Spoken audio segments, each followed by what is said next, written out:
Divorce happens. In fact, it happens to nearly half of first marriages. So how do you announce your divorce? And why are divorce announcements essential to the divorce process? Welcome to a special season of a Fresh Story podcast. Let's talk about divorce announcements. You get divorced. You get divorced. Getting divorced? I'm getting a divorce. You're getting a divorce. Because she's getting a divorce. So what if I get divorced?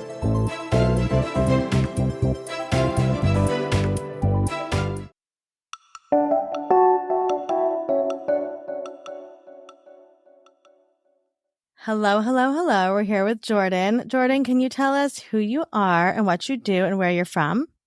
Hello, Olivia. I am Jordan Reid, and I am the founding editor of Ramshackle Glam and the co-author of the Big Activity book series, most notably for your purposes, the Big Activity book for divorced people, which is dedicated to whom?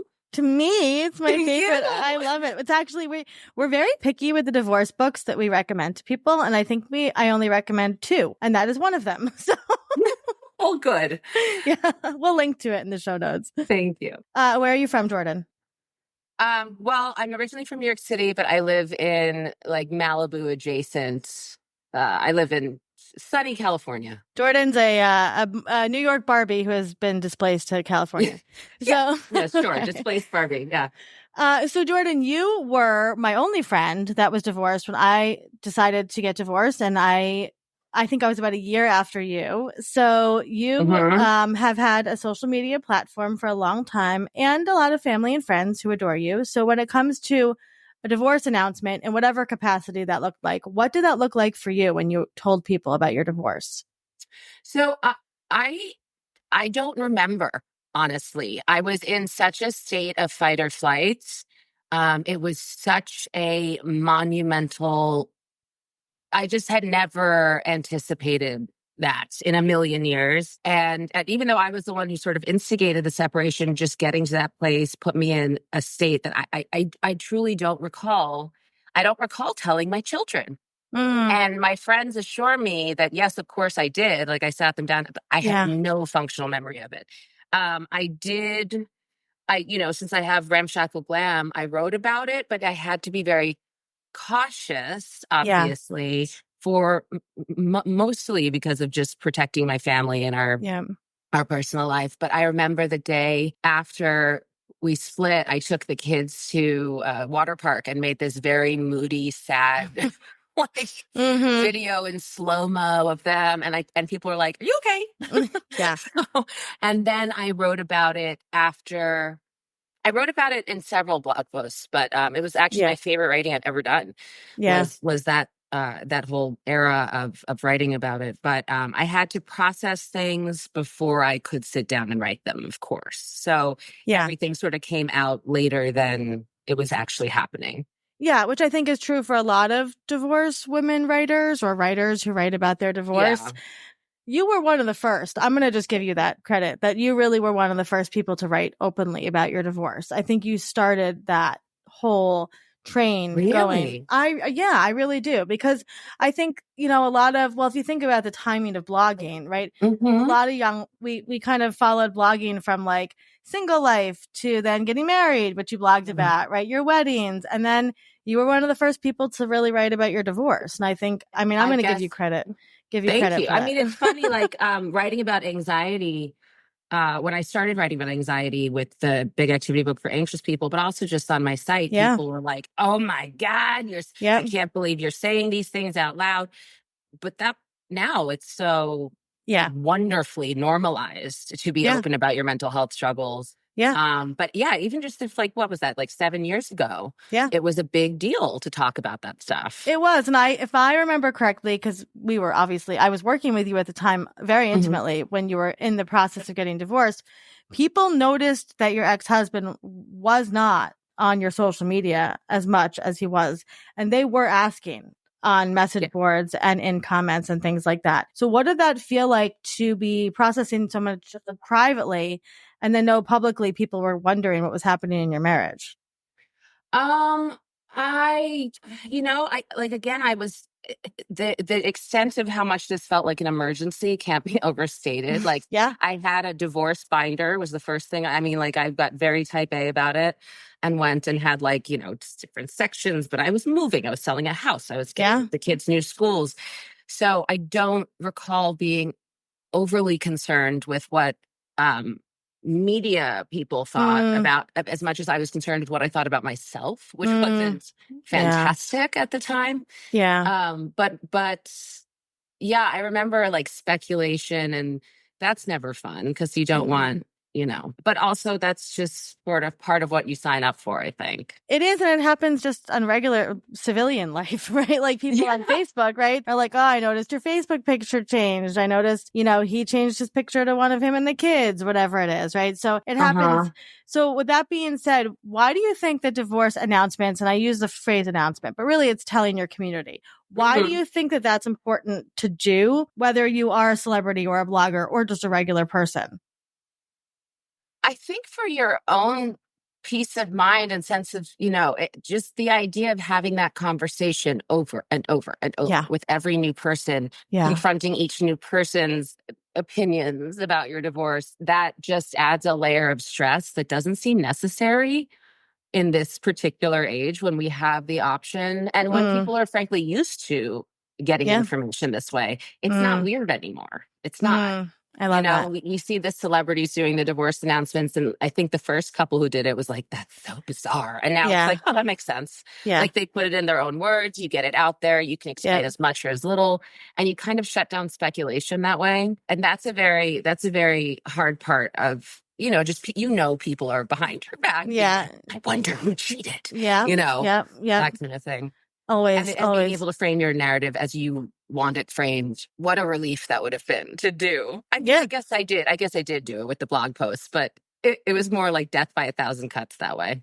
Dripped and dragged stuff out. And with all the content you put out about divorce, have you had a response from women, especially over the years, of like, thank you for talking about this and sharing about this? Oh, yeah. I mean, when I say it was my favorite writing I've ever done was during that period, it was because not the response in terms of, oh my God, I love this the emotional reaction from women.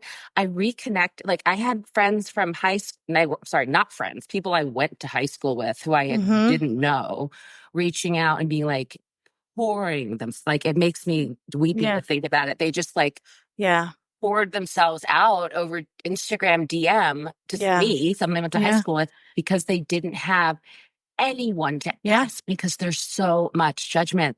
When you're in a marriage, sometimes you can't even talk to your best friends without feeling like it's a betrayal of your partner. Yeah. And it's so lonely. And to hear these, just to be I was so honored to be able to receive these stories and give them, tell them maybe how to do it. If they really want to do it without judgment.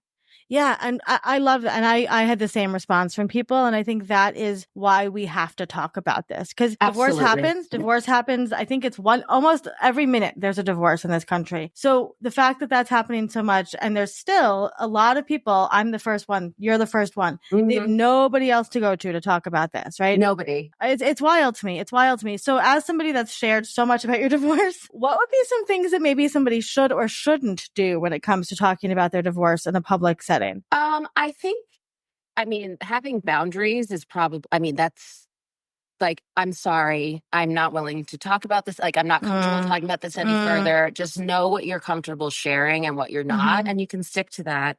I think having those safe spaces with, sorry, to go back to how we don't talk about this. Yeah. Women need to talk about finances with each other. Women need to talk about what is going on in their lonely relationships. Yeah. For our own security. I have many friends, who are on the fence about getting divorced because they don't know how or what their finances would be like, or it's just any. Yeah. No, I agree with you but I agree. That's a whole other topic, obviously. Yeah. But I feel like, you and I we're not the friends that you come to just to be like, hey, how's it going? We're like, what's going on? What's your trauma? What's the last thing you cried about? Right? Like, and I think like that, but that's the kind of relationships we need to foster, because that's what's going to save us, right? In the long run, and be open with each other. 1000%. Yeah. Yeah. And to remove your ego from those relationships, right? Like, maybe Jordan's feeling XYZ. It has nothing to do with me, right? I'm just here to be a sounding board and to listen to her. Yeah. So knowing your people. And then I actually think, approaching this fairly, and we might say distressing time in life with a sense of humor, to me was really important. Like to have my friends who I could cackle about how ridiculous this was. And when I think about the stuff that happened in retrospect,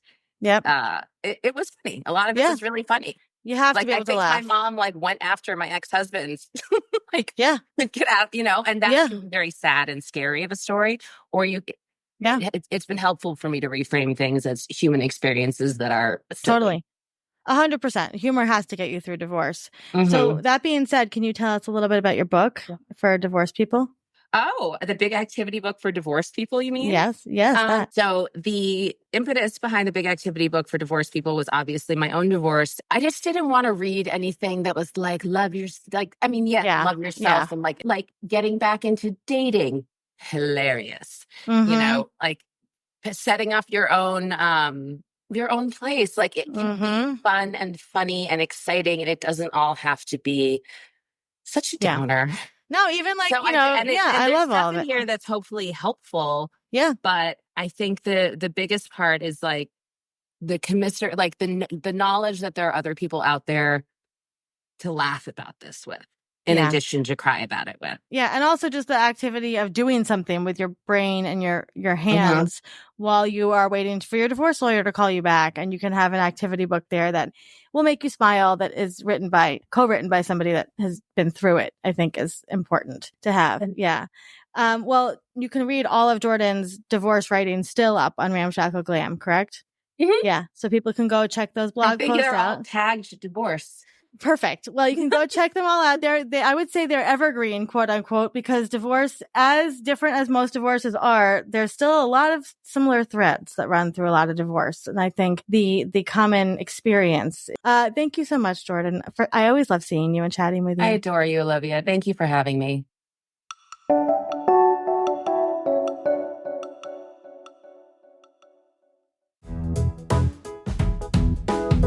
Thank you for listening to today's episode. A Fresh Story podcast is produced by Fresh Starts Registry, the first and only platform for everything you need to begin again, from home items to Hype Team and everything in between.